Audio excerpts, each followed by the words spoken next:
Before we begin, we want to let you know that today's episode addresses sensitive topics, including abuse, sexual abuse, and suicide.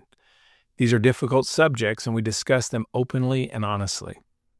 If you're listening with children, or if these topics might be triggering for you, please consider carefully if, when, and how you'd like to listen. While these are challenging topics, we also share the hope and healing Jesus has brought, as well as how the Lord is using Kara's story to help others. This will be a 3-part series. Thank you for joining us, and remember, we're here to bring glory to God and provide hope through these conversations. God bless. Well, we're excited to be back with you. My name is Jason Brooks. I'm the Executive Director and Lead Pastor of AGORA Ministries, and we are here at the AGORA Cast, where our goal is to bring glory to God by telling stories of what He has done, and He is in the life-changing business, and we're going to hear a story of that today. I have 2 ladies with me here. Before we begin, why don't you guys introduce yourself? My name is Cherith McMillian. And what do you do, Cherith? I am a missionary, a full-time missionary. I worked with AGORA for 2 years, and now I am headed to Honduras to be a full-time missionary there with Bana Foundation. Awesome. Well, my name is Fanny Molina. I'm a missionary here with AGORA. I'm one of the main youth pastors, a part of our discipleship director, and as well a part of our leadership team here in San Antonio. You're like a do everything, right? Yeah, pretty There much. you go. All right. Well, I'm excited to be here. So I've known what God has done in your life, Cherith, and it's been exciting to see the process. But I know you're going to be leaving to Honduras. So if you give me the 1 minute real quick, because we'll do a whole episode on you going to Honduras and what you've seen. But just give me a quick, before we jump into your testimony. Yeah. Why are you going? What's going on? You've been with us for 2 years in a discipleship school, but now you're going to a whole nother country and doing a 2-year stint over there. So tell me, what is the motivating factor on that one? Well, Jesus, obviously, but I went there. Last December was my first time going there, and I just saw, it's crazy. The only way I could describe it is, that scene in Hunger Games where Katniss is at the Capitol. Yeah. And she sees how greedy they are and how these people are literally throwing up their food so that they could eat more. And my whole life I was like the Capitol is Hollywood. It's It's different. And then I went to Honduras and I'm like, oh my gosh, I'm the Capitol. You just don't even understand the depth of how different it is over there. And through my trip, I was just my 1 week in the long run isn't going to impact anything. And I was like, Lord, how do you want me to respond to this? To respond to what I'm seeing in Honduras? And I just heard that verse, that famous verse, here I am, Lord, send me. And I'm young and I'm single. And man, there's nothing better I could do with my life than spend time investing in people and investing in the kingdom over there, because that's what lasts for eternity. That's awesome. Well, that week did count. Then it did make a difference, because if you hadn't gone, it wouldn't have made a difference in your heart. And now God got to use that to do way more. Yeah. And we're going to be talking about that later on, about how you've seen the families. You guys minister to families living in the trash dumps. They literally don't have anywhere else to go. That you're in hospitals, and you're working with schools and adopting kids, and I know I've heard stories from multiple people in that are going to Honduras about the abuse and abandonment, that it's at a whole nother level. And so I'm excited to talk about that, because it's God moving His people's heart to go serve those in need, and that's our heart.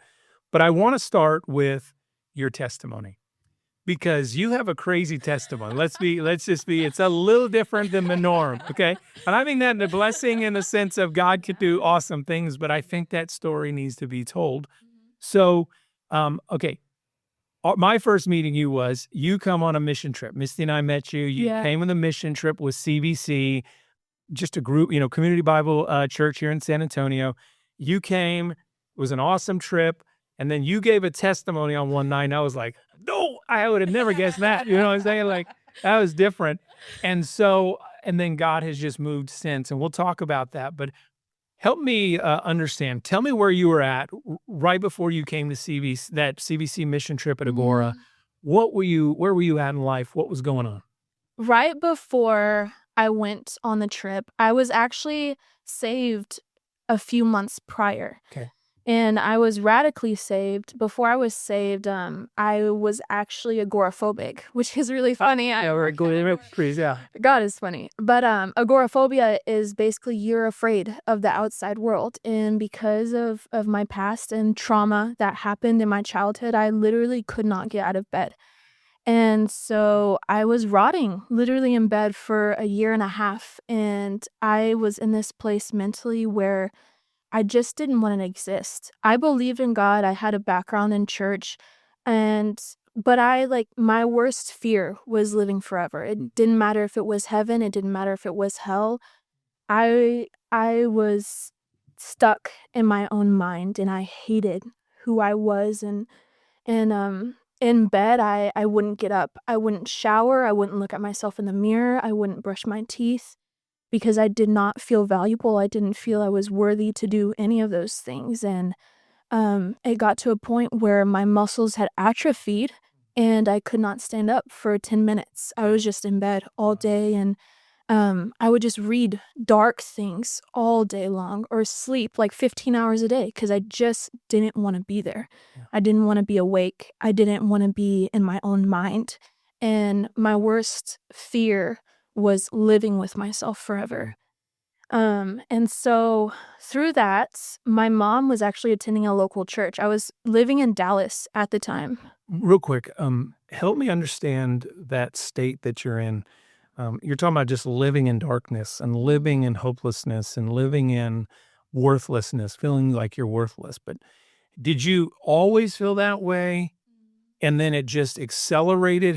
Did you grow up? I mean, because you were by that time like 19 years old, 18 years old. 18, Okay. yeah. Had you lived like that your entire life, or did it really start hitting later on? I'm trying to just, because I'd never gone through anything like that, so I'm trying to understand, how did that happen? I mean, and I know I know your history, so you'd seen some traumatic things in the household Yeah. and very, very difficult things.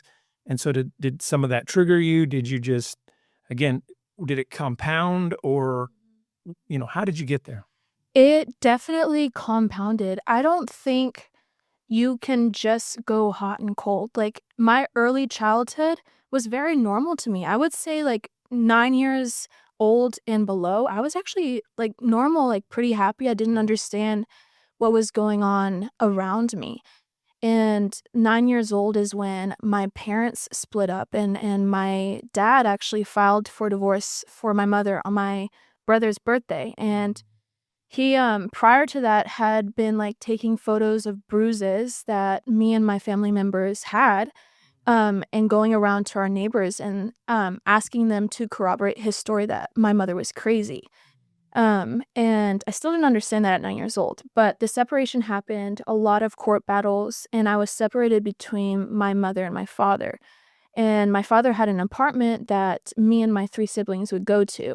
And I have an older sister, and one day she just stopped going, and I didn't understand why, until CPS was called, and they explained to me what sexual abuse was.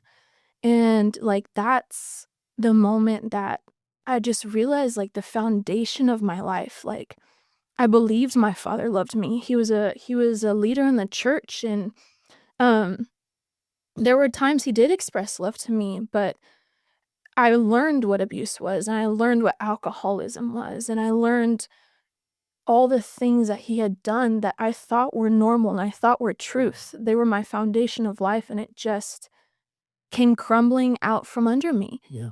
And after that, I still visited my father. They were in the process, CPS was in the process of investigating. I was 10 years old, still didn't understand what was happening. And then summer before 5th grade, my brother started sexually abusing me, in my bed. And that just, like, added a whole nother layer. Our family was already splitting apart, and looking back now, like, my brother was a young guy, and he was a young man. I can understand, like, he really was doing what he was taught. Like, I don't think he understood what he was doing, and it took me a long time, process of healing, to understand he didn't understand what he was doing.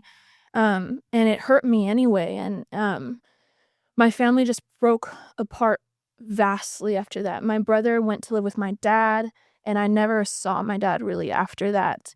And my mom just went off the deep end because us as children, we went off the deep end. We were reckless, and we started stealing from each other. I stole from my mom thousands of dollars, and my sister did the same. My brother, we would abuse each other, manipulate each other. And my sister, she started having very dark thoughts, and had went to mental hospitals, and I did the same because we just didn't want to be there. So we tried to end our lives multiple times, and I got to a place where I realized I didn't understand my purpose. I didn't understand why I was here, and um I didn't have an excuse really. I like I was in this victim mindset that everything that went wrong in my life was other people's faults and not mine. And at some point, like it is at some level other people's faults, but I chose to do the things I did. I chose to stay in my bed for years. I chose to abuse my family back. I chose to steal and to lie. And so it was a compound. It was just little by little, like I lost parts of myself to to pain that I had, and I chose over and over, instead of overcoming it, to just go deeper and to my pain. And it got to a point where I was just afraid of the outside world, and um I read things to satisfy myself, and I just lost my value as a person. So normal childhood, you find out one of the people, well, the two people you trust the most growing up, your parents, one of them is doing these things that are just horrible.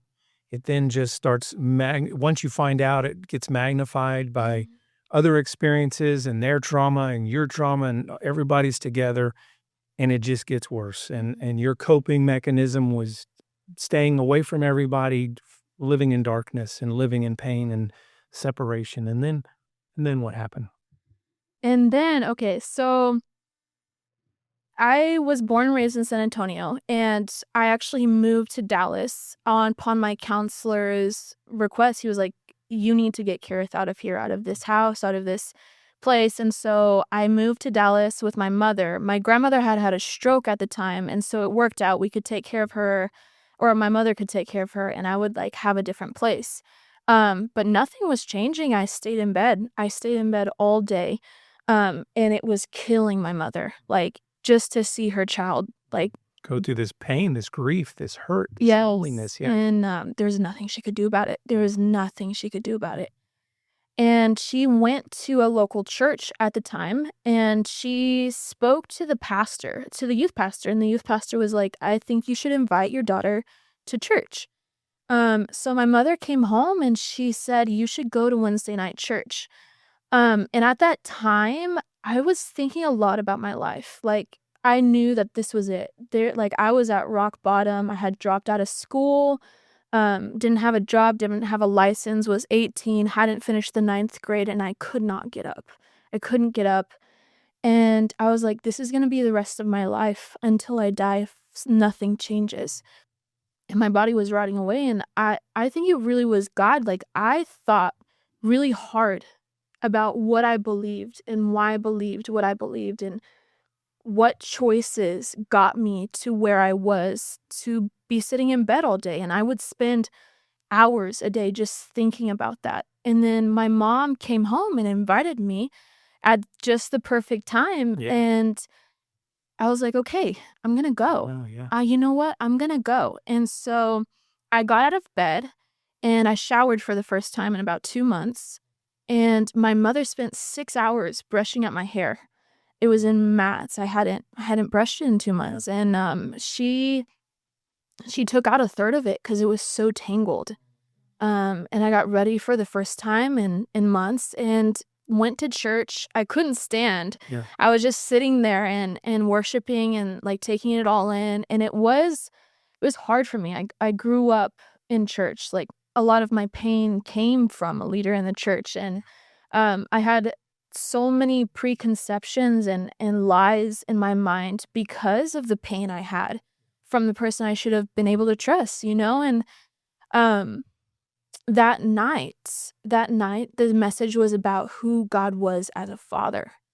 And I don't know if y'all know this, but when you relate to God as a heavenly father, it's directly related to what you think of your relationship with your earthly father. And I thought like God was a manipulator who just used people how he wanted to use them, because that's who my dad was. And that message that night just debunked all of the lies and preconceptions that I had in my mind.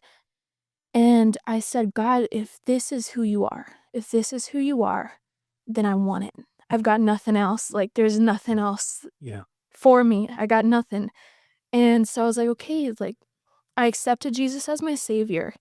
And I just remember, like, peace over my mind. Like,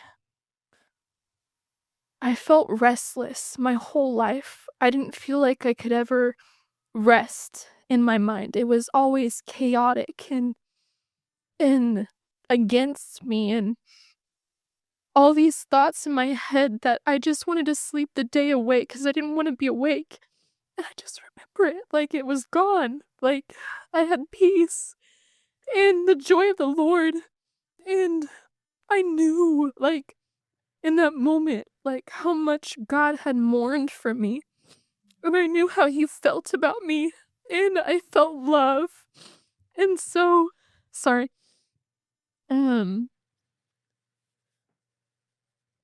After that day, my road to recovery began, and it wasn't easy. I was still reading these things. I was still like in bed most of the day. But the difference was, like, I was also reading the Bible. I was also spending time with God. And I got precious moments with him where it really was just me and him alone. Like, I hadn't met anyone else in the Christian faith. Like, I didn't really have a community, so it was just me and him. And honestly, I miss that time. Like, those moments are so precious to me, and he showed me who he was and how much he loved me. And that's Wow. that's what So happened. then you give you come to know Jesus, not a religion. You come to know Jesus. Yeah. His love, his peace, you understand that you're a child of God that is loved and treasured, and that regardless of the poor examples you saw, he was real, and it changed your life. But then you all of a sudden you show up in an inner city of San Antonio on the west side on a mission trip. Yeah. And obviously something happened there too, because you came back and ended up going through our discipleship school and then being on staff for the last couple of years. So tell us a little bit more about that. Yeah, so it was a few months after I had gotten saved. I was still mostly in bed, like, I didn't have muscles. Yeah. And I was reading the Bible, still struggling with things. God was slowly, like, renewing my mind. Yes. And a few weeks prior to the mission trip I went to, Mom called me and she's like, Cherith, like, our home church in San Antonio, CBC, they're having a mission trip. I think you should go. And I was like, no, Mom, I don't think I should go. Can't even stand up. And so she was like, okay. And a few weeks passed, and it was the day before the mission trip. Night before the mission trip. And they had an opening. So the mission trip was full, and someone dropped out at the last minute, and the leader called my mother, and she's like, there's an opening. And so my mom's called me, and she's like, Cherith, there is an opening. Yeah. Let's drive tonight, 5 hours. Let's go. Yeah. You go to the mission trip tomorrow. And I was like, no. Yeah. I was like, no, Mom. And I hung up the phone and I sat there, and God just spoke. He's like, Cherith, nothing is going to change if nothing changes. Ooh, it's good. You have to change something for your life to change. Say that. And nothing is going to change if nothing changes. You had to change something for your life to change. And I was like, oh God, I don't want to do this. I really don't want to do this. But I was like, I can't stay here. I cannot stay in this bed. So I called my mom. I was like, Mom, I'll go. And she was ecstatic. She was so excited. So we packed up and drove that night, and I went on the mission trip. And I remember the first message that of the mission trip was you speaking, Jason, and you talked about secret sin in our lives, and you had like this beautiful, like delicious cake. You're like, who wants a slice? And then you put up a video of your dog like pooping in the backyard, and you had put the poop in the cake. And he was like, and you're like, that's hidden sin in your life. It will mess up your life. It will mess up your ministry. And I just remember thinking, I can't quit the things that I'm doing right now for myself, but I can do it for the people I'm ministering to. And so that week, honestly, was the most physically and mentally exhausting week of my life. Halfway through, I was like, oh, I want to go home. I can just call my mom. But I was like, no, I can't quit. Like, this is the time. I can't quit. There's no going back. And I just saw a whole different part of ministry. And I grew up in San Antonio, and I never saw this part of it. I never saw the people here. I never saw the West Side and what they're going through in my own backyard. Yeah. And when I first got saved, I knew God was calling me to ministry as a career. Yeah. He calls all of us to ministry. But I didn't understand what that meant. And I thought it was a church, like, a church. And then I went on this mission trip, and I was like, oh my gosh, ministry is so much more than I thought it was. And the kids I got to play with, and the homeless people that I got to talk to and relate to, I was like, this is ministry. Yeah. And at the end of the week, I remember you coming up to me and like, you should apply for an internship, Cherith. And I was like, I don't know about that. I don't think so. And the last night they called for a testimony, and that week was like my first real breakthrough, like renewing my mind and breaking the chains of all the addictions I had. Was the first week where I had gone without my addiction. And then it was a challenge for me. It was hard, and God moved so much through it. And I shared my testimony that night, and shared how much the week had meant to me. And after that, Real quick, you're smiling. Do you remember that? Yeah. Yeah. What do you remember? Because I see you smile. I remember just her going up there and like saying like, yeah, I was an agoraphobia or something like that. Phobia. And I was like, who is this girl? What is she doing? And I was like, why is she scared of us? Because I didn't know what that was. And then she like shared about like her darkness and like things that she was going through. And I was like, oh my gosh. And then shortly I found out that you invited her to our DTS. And I was like, what is Jason doing? Like, I was like, what in these prayers? I was like, how are we going to help her? Like, I don't know. But yeah, that was my thought. And it was actually really cool to see because I remember speaking to her. I sat with her and I was like, how's your week going? She was like, I'm tired. I want to go home. And I was like, all right. Nice talking to you. Well, I remember as you're laughing, because I remember sitting down and I remember talking to you, and I could tell God is doing something in your life. And then I just felt like, okay, let me invite her. When you go, like you talk about, now that you're saying it, I wrote it down, nothing is going to change if you don't change something. That's what I was like, okay, this young lady needs to take a season and just get away from everything and be in a place, in a community of, hey, I'm taking a season to just hear Jesus's voice and be with him, with others around you. And then you gave your testimony. It's like, oh man, no, I missed a lot of that. It didn't change anything in my heart, but I'm just saying, oh my gosh, that was a lot deeper and more than I was expecting. And I even know that night multiple people responded to just like, oh my gosh, if God can do that there, they could help me in my life. I remember that. And so, anyways, okay, so you go through that, and then what happens? Okay. So then I went home, and I was like, there's no way I can do this internship. I hadn't graduated. Then I hadn't done the 9th grade, Yeah. hadn't finished that, That's didn't have a license. You were older, but you hadn't gone through school because you'd been going through the depression and the anxieties and all those. Yes. And my mom never gave up on me. Like, by the time I finally graduated, I went to 16 different schools. Like, she would just keep enrolling me. Go. Keep trying. She had grit. Like, oh my gosh, she had perseverance. So, like, I had I hadn't graduated the 9th grade and didn't have my license, had never worked a job, and I knew that you had to have like $2,500 to do the internship here. I'm like, I don't know where I'm gonna get that money. I don't know what I'm gonna to have it. I still need to like graduate school, still need a car, I still need my license. Yeah. And that Sunday there was a message about how are you gonna go do missions and minister to other parts of the world or other parts of even the US if you can't do it in your own backyard. And that's when I knew. I was like, oh, okay, if I The can't message even was do for it, me. I know. God's saying, go right there. Yeah. Yeah, when God speaks to you. And I was like, San Antonio is my backyard. Like, if I'm not able to do it there, where else am I gonna be able to do it? And so I would remember I went to lunch with my mother, and I had told her about your invitation. I was like, I can't go. Like, I'm not gonna go. And I just remember like sitting there and be like, okay, Mom, if I do go, what would that look like? And that was the start of it. And I had like 3 or 4 months, I think, before like the internship started, or 5. It was the summer. And then We were it done in started January. that January. So I had like a short amount of time. And I was like, okay, I better get like started. And so I applied for a job at a local Albertsons, and I would bike there or walk there Yeah. every day for my job. And then I started going to get my license, and I had a cousin who gave me her car, and then I totaled it. Oh my gosh. But with the money, I was able to get a new car. And so, oh, it was so funny. I was like, oh my gosh, there goes the internship. Like, hey, go now.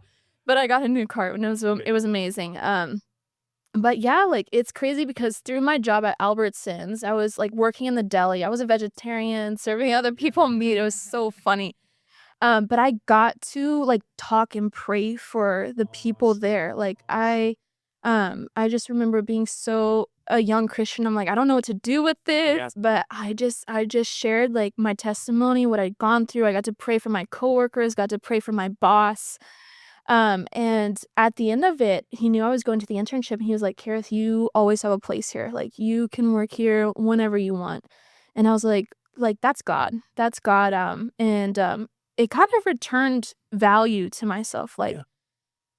God just, like, he was just teaching me, like, how precious and valuable I was. But anyways, at the end of it, I had earned enough to go to the internship, had my car, had my license, and I was going to school online, and I went to the internship. I had actually applied prior, and it's so funny because during the interview for the internship, I did not think I was going to get the internship because Fanny and this other guy, Vincent, they were laughing the whole time. It was Victor. Victor. Oh my gosh. Yeah. Victor, he was laughing the whole time, and I was like, oh, like, I'm doing something or something. Don't take me seriously. And they waited, I think, till like December to tell me that I had gotten accepted. So I, like, at that point I was like, I guess I didn't get it. You're not sure what's about. Guys. And I was like, man, but I got accepted, and I was like, okay, like, now's the time. And I went to the internship, and I remember getting to the internship, and none of y'all knew that I was still in high school. Yeah.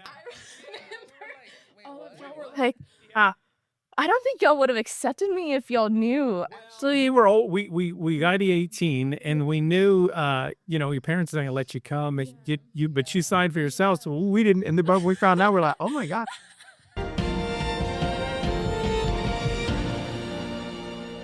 Thank you for watching the AGORAcast. Would you please subscribe? That way you know when we post a new episode or content.